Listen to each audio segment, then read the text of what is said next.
আপনারা দেখছেন যে সিবি ট্রাক্টর এক্সপার্ট। আপনারা একটা ভালো জিনিস লক্ষ্য করে দেখুন।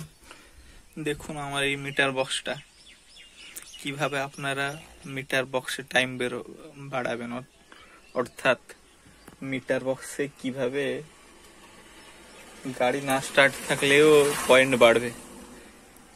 খেয়াল করুন, এদিকে মিটারটা আমার এই আছে।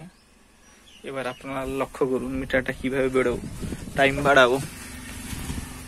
নেমে আসলে একটাই প্লাগ খুললে চাবি অন করলে গাড়ি স্টার্ট দিতে হবে না, হয়ে যাবে। এদিকে লক্ষ্য করুন ভালো করে। সামনে ডান দিকে যে মোবাইল পাম্পটা আছে, মোবাইল পাম্পের সাইডের একটা কিট আছে।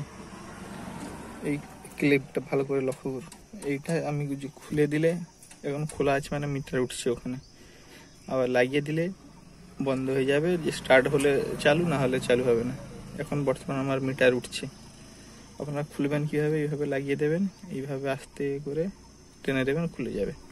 এখানে টিপে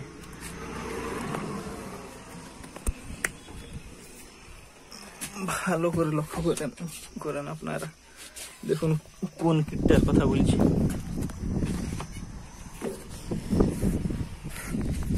এই মোবাইল যে চেক করা হয় তার সাইডে যে একটা এই যে তারটা আছে, এইখানে এই কিটটার কথা বলছি আপনাদেরকে।